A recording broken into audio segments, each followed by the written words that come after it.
الشيطان الرجيم بسم الله الرحمن الرحيم الحمد لله رب العالمين الرحمن الرحيم مالك يوم الدين إياك نعبد وإياك نستعين اهدنا الصراط المستقيم صراط الذين أنعمت عليهم غير المغضوب عليهم ولا الضالين آمين. Hadirin hadirat jamaah yang insyaallah dimuliakan Allah Subhanahu wa taala. Mari kita dengarkan guru kita Abi Syarif Rahmat yang akan menyampaikan tafsir Al-Qur'an. Waktu dan tempat kami persilakan. Shallu ala Muhammad.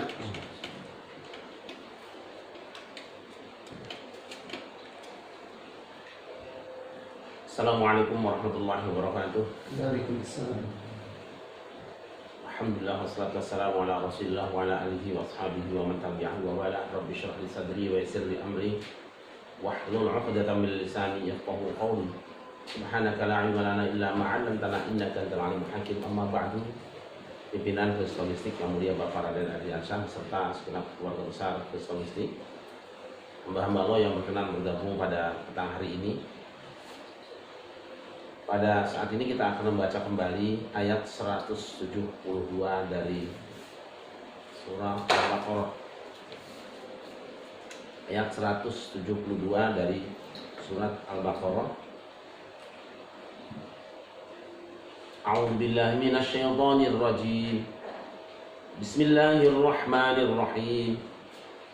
Ya ayyuhalladzina amanu kulu min thayyibati ma razaqnakum washkuru lillahi in kuntum iyyahu ta'budun. Hai orang-orang yang beriman, makanlah olehmu dari yang baik-baik apa-apa yang kami anugerahkan kepada kamu sekalian, dan bersyukurlah kamu semua pada Allah jika kamu semua hanya kepada Allah menghambakan diri.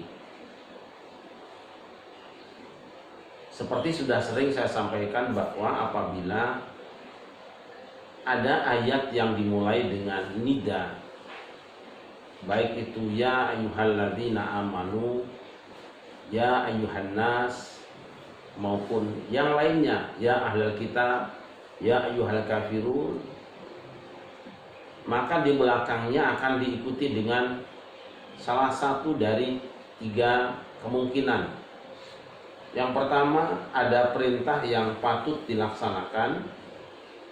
Yang kedua, ada larangan yang seharusnya ditinggalkan.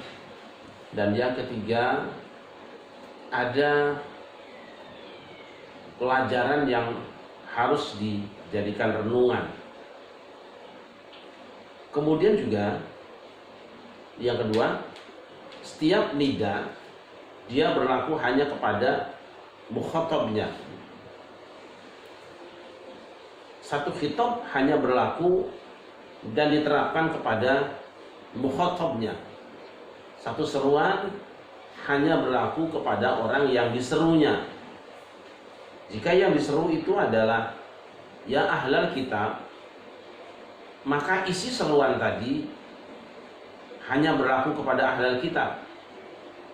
Jika seruan itu ya ayyuhan nas, wahai seluruh manusia, maka pesan yang ada di dalam kalimat berikutnya berlaku untuk seluruh manusia. Nah, ketika ya ayyuhalladzina amanu, berarti khitab itu hanya ditujukan kepada orang-orang yang sudah beragama Islam atau sudah beriman. Baik, dari yang pertama kita akan melihat seruan ya ayyuhalladzina amanu, hai orang-orang yang beriman. Pada ayat ini disusul dengan kalimat kulu min thayyibati ma razaqnakum. Ini adalah fi'il amar atau kalimat perintah. Akala yaqulu, kul, kulu. Jadi di sini jamak. Kita begitu membaca kulu di sini menjadi ingat kepada perintah-perintah makan yang lainnya. Kalau satu orang itu kul, kalau dua orang kula, kalau banyak kulu. Nah, ini ayat mengingatkan kita kepada perintah makan yang pernah disampaikan Allah juga kepada Nabi Adam alaihissalam. Di mana Allah mengatakan, Ya Adam uskun anta wa zaujukal jannata wa kula minha. Nah, hai Adam, tinggallah kamu dan istrimu di dalam surga dan makanlah kamu berdua. Jadi kula itu makan berdua, kalau kulu itu sudah banyak. Karena cuma Adam dan Hawa yang ada di surga waktu itu, kalimatnya kula. Karena sekarang khitabnya ada orang-orang yang beriman, ditujukan pada orang-orang yang beriman di seluruh dunia, maka kalimatnya menjadi kulu.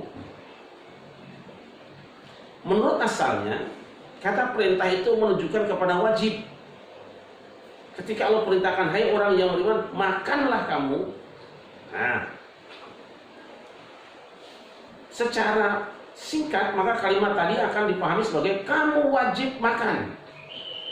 Nah, tetapi masalahnya apakah perintah makan di sini ada asal makannya atau hubungannya dengan kalimat berikutnya? Karena apa? Karena yang namanya makan manusia sebenarnya tidak harus diperintah.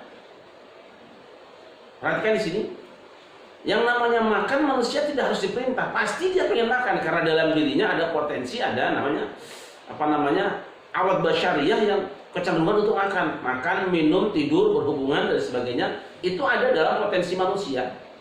Nah, berarti perintah untuk makan sebenarnya itu tidak perlu ada. Di sini kemudian muncul pemikiran, apakah perintah untuk makan di dalam ayat ini berimplikasi hukum atau sifatnya hanya mempersilahkan saja. Nanti ini akan dihubungkan dengan Adam dan Hawa. Uskun anta wa zaujukal jannah, tinggal dalam surga itu mau dia. Nah, kalau saat itu Adam berada di luar surga, maka dipersilahkan masuk ke dalam surga. Tapi kalau mereka sudah ada di surga, maka saat itu perintah ada, tetaplah kamu di dalam surga. Nah, kita kembali ke sini. Apakah perintah di sini mengandung hukum wajib, sunnah? Karena nanti di dalam usul fiqh tidak semua perintah menunjukkan kepada wajib. Bahkan ada teks-teks kalimat-kalimat perintah atau redaksi perintah secara tekstual, tetapi sesungguhnya justru menunjukkan kepada tidak boleh. Jadi kalau kita rinci nanti, perintah itu ada yang menunjuk kepada wajib, itu asli. Aqimus shalah wa atuz zakat, dirikan salat, tunaikan zakat. Artinya apa? Salat dan zakat itu wajib berdasarkan perintah dirikanlah salat, wajib. Tapi nanti ada juga perintah-perintah yang menunjukkan kepada sunat. Dan kuatannya berbeda. Gitu. Misalnya,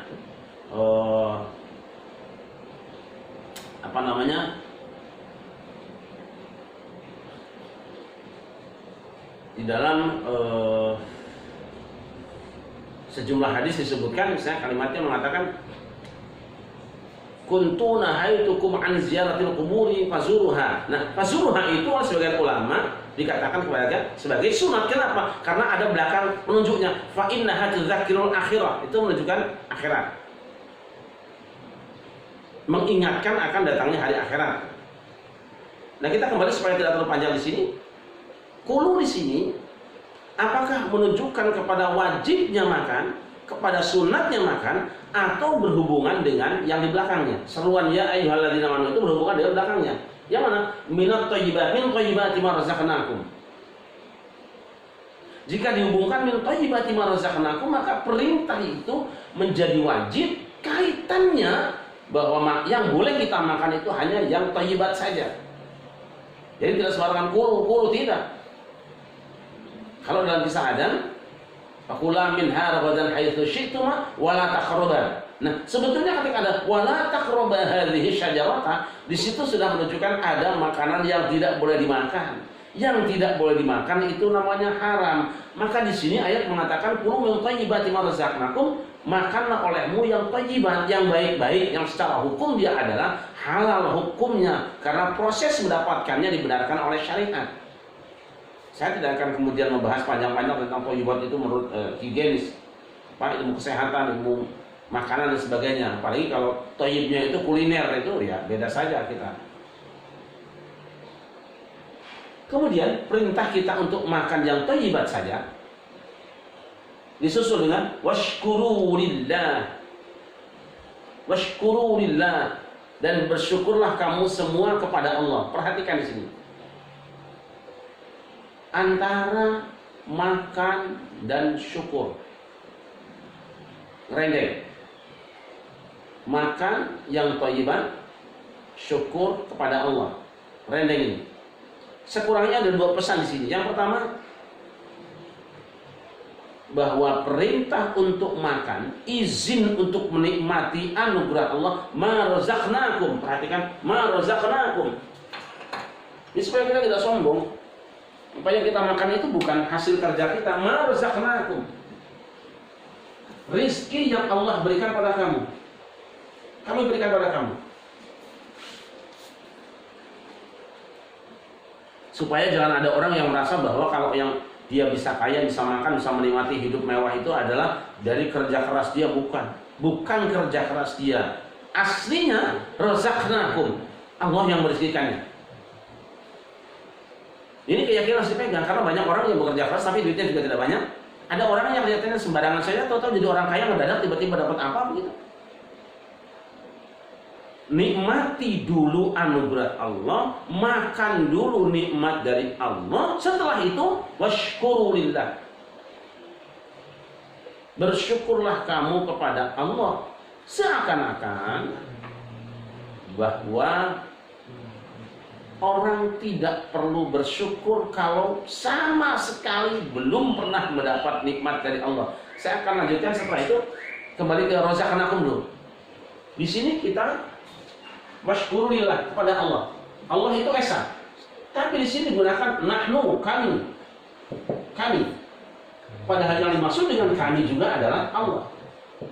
Hakikatnya Allah. Kenapa hubungannya dengan rezeki itu menggunakan dhamir kami, tidak razaqtukum? Kita sudah sering sampaikan bahwa apabila ada dhamir nahnu sedangkan yang dituju adalah Allah Subhanahu wa taala, itu biasanya di dalam sampainya pekerjaan itu melibatkan pihak lain yang ditugaskan oleh Allah Subhanahu wa taala. Nah, di dalam rezeki ini hakikatnya Allah yang memberi, tetapi sampainya rezeki kepada kita semua kadangkala melibatkan pihak-pihak lain, tidak langsung.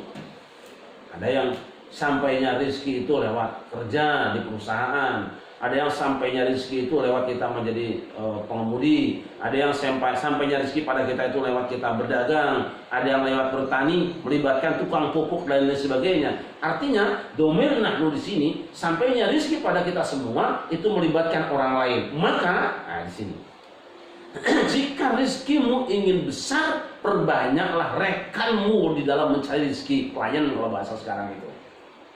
Kalau bahasa sekarang tuh pelayan. Khudh li syaraba.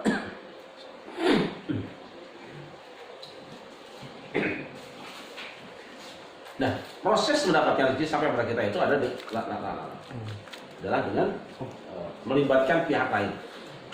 Maka siapa orang yang rekan bisnisnya lebih banyak, biasanya kesempatan untuk mendapatkan rezeki juga lebih banyak.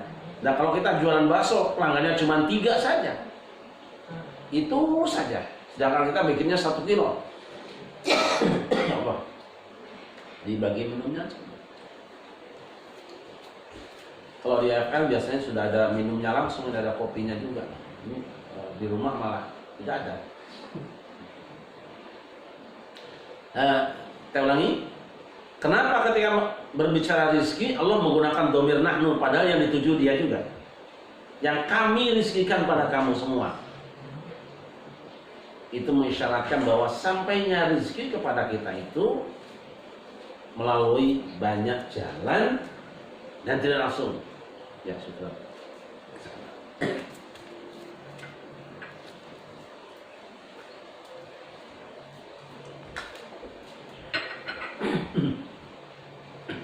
Contoh misalnya, saya malam ini dapat gabus pucung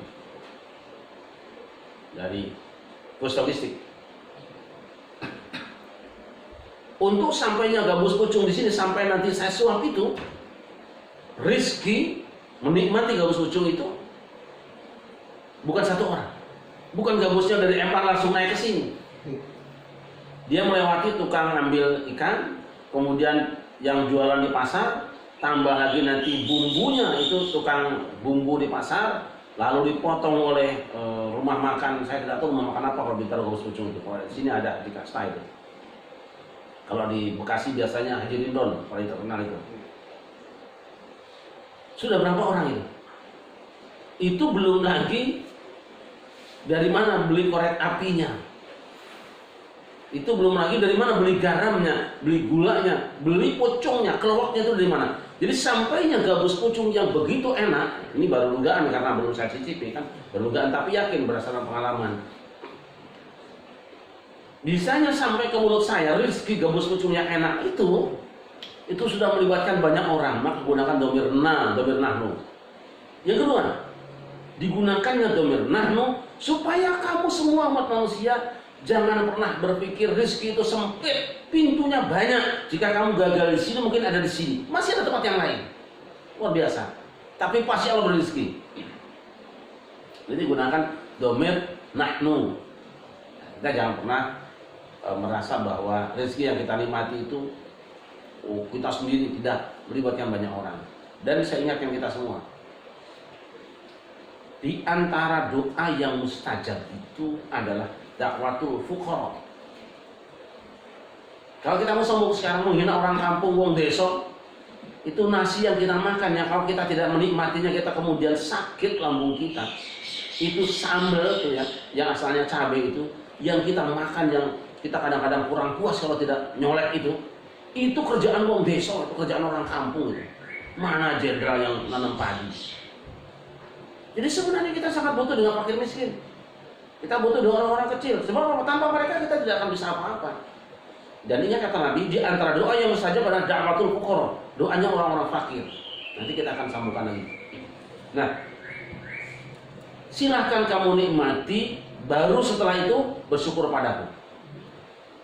Jika ada satu makhluk yang merasa selama hidupnya tidak pernah ada nikmat, dia tidak perlu bersyukur. Seolah-olah seperti itu. Tapi apa benar ada manusia yang tidak pernah dapat nikmat? Tidak ada. Belum lagi di akhir ke dunia, di perut ibunya, dia sudah menyantap nikmat dari Allah. Begitu lahir ke dunia, dia sudah nikmat luar biasa. Kenapa? Wujudnya manusia. Jadi manusia saja sudah nikmat. Bagaimana tidak nikmat? Untung tidak jadikan sapi kita ini. Itu sudah nikmat. So, kalau sapi kita tiap hari diikat sama orang, hidungnya dulu dicocok pakai untuk ditarik. Baru jadi manusia itu sudah nikmat. Maka sebenarnya perintah kita untuk bersyukur itu sejak kita jadi manusia bersyukur. Tapi Allah Maha Murah. Ayat ini tidak diperintahkan pada anak kecil, tapi diperintahkan pada orang-orang yang sudah mukallaf dan sudah beriman, orang-orang yang sudah taklif, yang sudah dewasa. Baru ada perintah bersyukur setelah perintah makan. Yang pasti Allah sudah menyediakan fasilitas sebelum Allah meminta mereka untuk mensyukuri. Timbang mengucapkan syukur saja. Coba itu.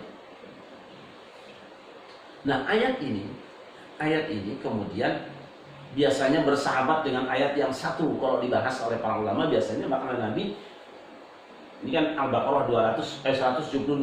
Biasanya ini dihubungkan dengan ayat yang satu lagi yang ada di dalam surah Al-Mu'minun, yaitu ayat ke-50. Ya ayyuhar rusulu kulu minat thayyibati wa'malus shalihan inni bima ta'malun alim. Ini kok ayyuhal ladzina lagi? Ya ayyuhar rusul. Maaf.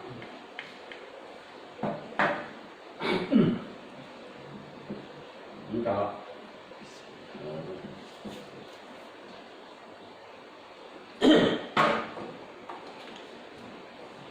wahai para rasul, kulu minat thayyibati wa'malu shalihan. Makanlah olehmu dari yang baik-baik saja dan beramal saleh kamu. Perhatikan cara Allah merintah kepada orang beriman dan kepada para rasul itu beda. Kenapa? Karena bedanya tingkatan manusia. Kalau Rasul kan kelasnya tinggi, dia bukan level kita, sedangkan kita di bawah. Cara menyampaikan perintah, cara menegur, cara melarang manusia itu harus disesuaikan dengan tingkatan cara berpikirnya, kemudian tingkatan status sosialnya, mungkin juga tingkatan jabatannya. Dan itu yang dimiliki oleh bangsa Indonesia. Orang Jawa seperti itu. Nah, cara orang Jawa menghormati orang lain, mengatur orang lain itu, memposisikan orang itu dengan kromo inggil. Dibedakan ini. Kue mangan. Romo, dahar. Itu sudah beda itu. Kalau kita nyari di Quran nanti tidak ada kalimat seperti itu yang langsung. Kalau orang tua yaqulu, anak muda juga yaqulu gitu.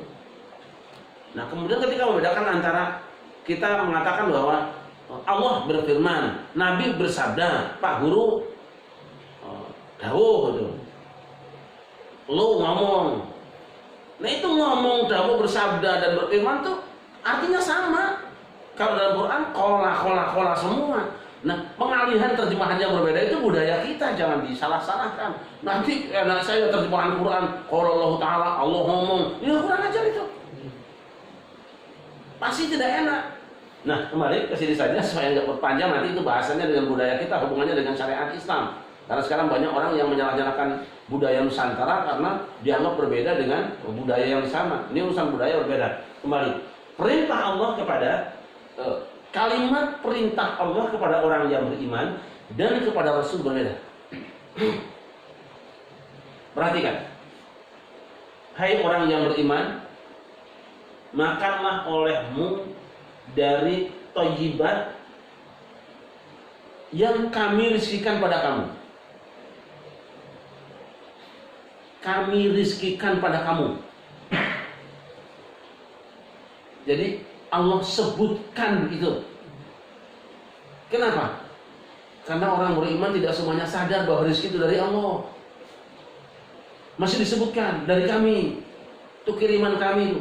Tapi itu Rasul, ya Rasul kulu minat thayyibati. Hai Rasul, makan yang baik-baik. Tidak perlu marozaknakum, sebab Rasul tahu pasti dari Allah itu.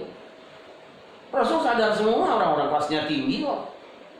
Jadi banyak orang yang tidak menyadari bahwa rezeki itu datangnya dari Allah. Ini kan proses luar saja. Kerja kita hanya proses. Supaya sadar diingatkan marozaknakum. Kelasnya juga orang beriman lah ya, bangsa kita ini kan ya diajak ngomong. Tapi kalau Rasul tidak perlu marozaknakum, sudah tahu memang rezeki dari aku, sudah tahu Rasul itu. Itu satu. Yang kedua, perintah kepada orang beriman, washkuru lillah, bersyukurlah kamu kepada Allah. Syukur saja.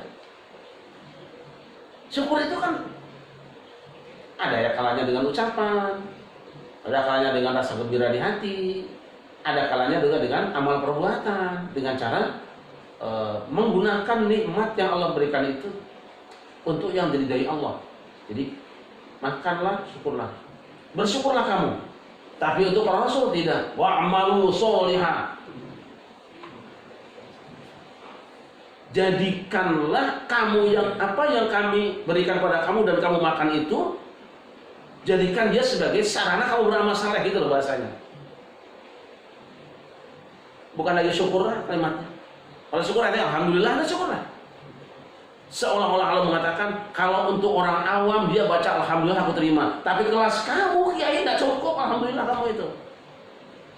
Orang-orang miskin, karyawan kelas bawah, alhamdulillah mungkin diterima, tapi direktur, Pak Dirut nggak cukup alhamdulillah, dia mesti bagikan sebagian rezekinya dengan amal saleh kepada orang lain, memberikan pada orang lain dan wujudkan tambahan, bukan cuma ucapan. Kenapa? Orang miskin itu kan rezekinya kecil, bisa alhamdulillah udah lumayan. Tapi kalau orang kaya rezekinya banyak, masuk tenaga gede cuma alhamdulillah nggak cukup. Dia bisa menggerakkan tubuhmu untuk melakukan satu perbuatan yang besar. Semakin besar rezekimu, semakin besar juga tanggung jawabmu untuk menunjukkan rasa syukur pada pemberimu dan perhatian pada sesamamu. Beda. Jangan pernah kita ingin sama. Termasuk di sini. Ini pelajaran. Kalau kita memberi di tempat yang resmi, tentu kita akan menyerahkan sesuatu dengan cara yang resmi. Tetapi di tempat yang santai, di mana orang ramai kumpul, memberikan sesuatu tidak harus resmi, karena tidak akan selesai. Misalnya, saya akan memberikan hadiah kepada Pak Dirut. Tentu saya berikan dengan hanya berdua berhadapan, seperti ini. Tapi kalau di pengajian duduk-duduk, kita bagi makanan bisa digeser-geser. Itu sama. Jadi kalau saya sedang naik mobil, terus orang ramai minta duit, ya saya lempar aja, nggak apa-apa. Itu mutadohal. Nah, taruh ini seperti ini kan harusnya direnungkan dari ayat-ayat Al-Quran. Nah, wa'mal sholihah. Perhatikan hubungan antara kulu dengan washkuru, kulu dengan wa'mal. Seakan-akan Allah mengatakan, hei manusia, makanan yang halal, makanan yang thayyib itu akan berpengaruh kepada thayyibnya perilakumu. Maka sebaliknya, barang yang kamu makan, barang yang haram yang kamu makan akan berpengaruh buruk pada perilakumu dan membuat berat ibadahmu. Jadi kalau sekarang kita misalnya Pak, ibadah berat banget, jangan-jangan ada makanan yang tidak thayyib gitu. Hati-hati. Makanan yang dihasilkan dari cara-cara yang jalan yang tidak baik. Nah ini. Nah kemudian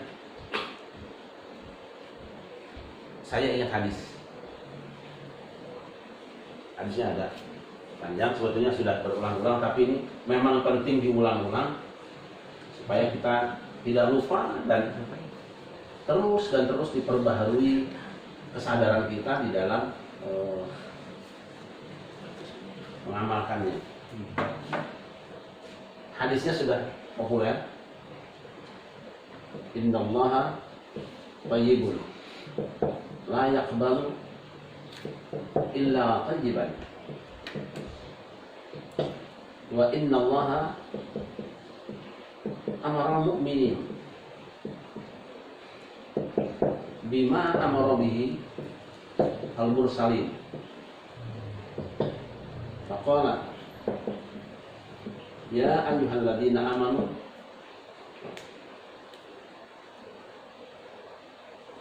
ya ayyuhar rusulu kulu minat thayyibati wa'malu shalihan. Wa qala ya ayyuhalladzina amanu kulu min thayyibati ma razaqnakum.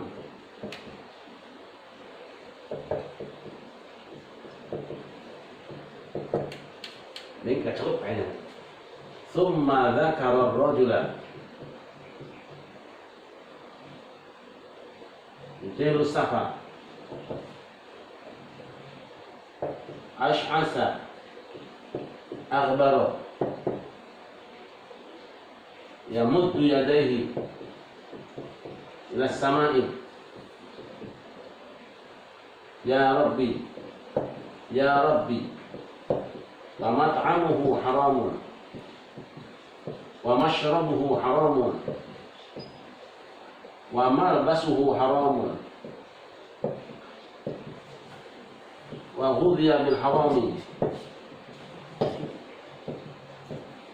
fa anna yustajabu lidzalik.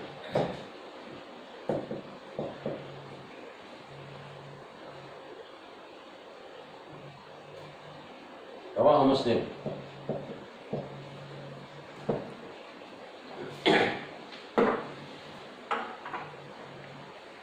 Rasulullah bersabda, innallaha thayyibun la yaqbalu illa thayyiba. Sesungguhnya Allah itu baik. La yaqbalu, tidak menerima siapa Allah illa thayyiba, kecuali sesuatu yang baik. Jadi jangan terus nanti kalau yang punya bini jelek bilang, wah kamu gak diterima sama Allah, wajah kamu jelek. Bukan begitu. Thayyib di sini baru lihat di bab nanti itu. Atau yang merasa wajahnya jelek kemudian putus asa, gua mah kagak masuk surga dah, orang Allah nggak nerima yang kagak cakep, kan begitu. Wa inna Allah amara mu'minin bima amara bihil mursalin. Sesungguhnya Allah memerintahkan kepada orang yang beriman sebagaimana juga yang diperintahkan pada para utusan. Maka Allah berfirman, ya ayyuhar rusulu kulu minat thayyibati wa'malu shalihan. Hai Allah berfirman, hai para rasul, makanlah yang baik-baik dan beramal salehlah kamu. Maka Allah Ta'ala, ya ayyuhalladzina amanu kulu min thayyibati ma razaqnakum. Hai orang-orang yang beriman, makanlah yang baik-baik dari yang kami rezeki kepada kamu. Summa dzakara ar-rajula. Kemudian Rasul menceritakan adanya seseorang laki-laki yutilus safar, yang melakukan perjalanan panjang, ash'atha aghbara, yang badannya lecek, pakaiannya kumel, yamuddu yadayhi. Wah, ini salah, bukan Rasulullah ya, rajula.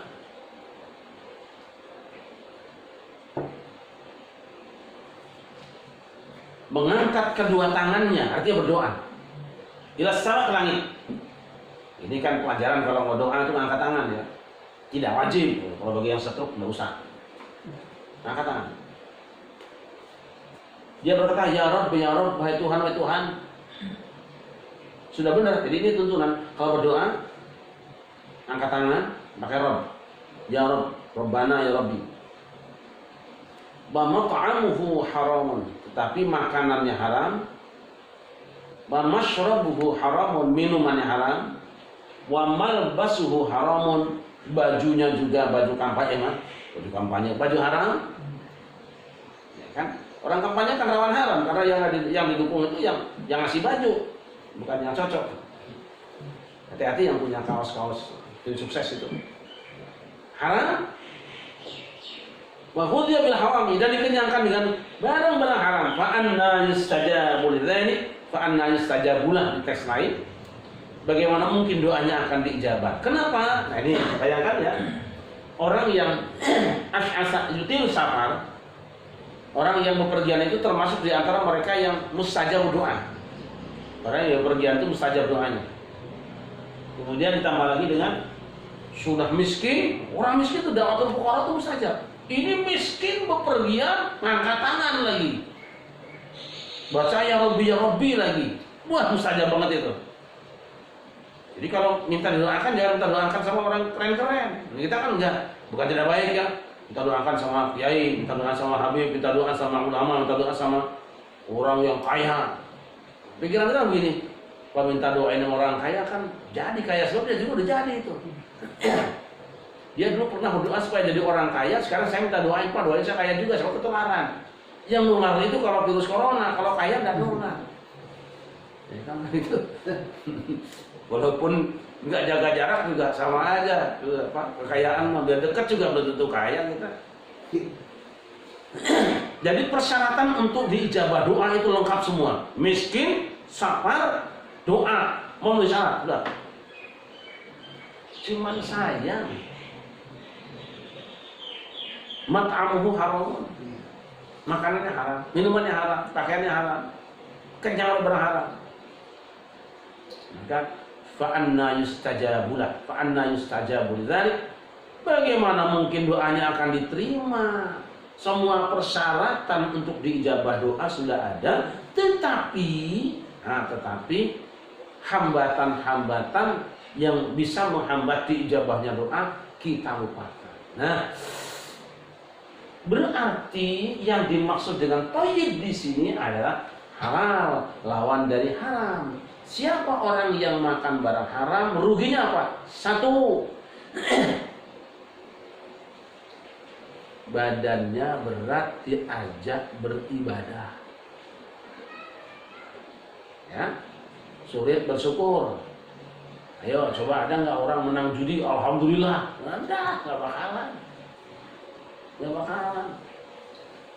Nah, orang jual minuman keras, nggak enak. Alhamdulillah nih lahir sih menurut saya ini. Enggak lah, sebab dia juga sadar. Tapi orang yang sekedar jadi tukang pijat, jadi tukang urut, jadi tukang gojek gitu kan, kecil-kecilan dapat duit, alhamdulillah nikmatnya ada. Dan itu bisa gampang, ringan badannya untuk beribadah pada Allah Subhanahu wa Ta'ala. Nah, yang berikutnya, orang yang makanannya halal, insya Allah mustajab doanya. Ya. Apa yang diucapkan lisannya itu harum datangnya kepada Allah. Tetapi kalau makan barang haram, keluarnya itu bau bangkai. Bagaimana pantas di hadapan Allah bau bangkai kita? Kita depan direktur saja kalau misalnya mulutnya itu bau ya. Untung saja sekarang nggak ketahuan baunya karena pakai masker. Kalau nggak pakai masker mungkin di kantor banyak juga yang bau mulutnya itu. Karena makan bangkai saudaranya, membicarakan aib orang lain. Itu bau banget itu. Nah, hamba yang dimuliakan, terutama teman-teman dari logistik, ayo kita berusaha untuk sekuat tenaga makan hanya yang halal. Makan yang halal. Kita bersyukur pada Allah, Karena kita bukan termasuk di antara kategori orang-orang yang ya mungkin kesulitan banget lah. Selalu melihat ke bawah dalam soal rezeki. Kalau kita merasa kurang, oh alhamdulillah masih ada yang lebih kurang.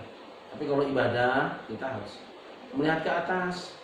Misalnya pengajian, Ustaz Taufik aja bisa datang ke rumah Kiai Sarip, masa saya cuman ngidupin Zoom doang, sayanya tiduran atau sayanya sambil makan, sehingga yang kelihatan cuma tulisannya doang. Itu kan lemah banget tuh semangat ibadahnya itu. Ada tuh yang ngajinya cuma kelihatan layarnya, hidup juga orangnya nggak tahu kemana. Ada. Kan? Tapi bukan berarti terus tiba-tiba pura-pura kelihatan gitu supaya dipercaya itu.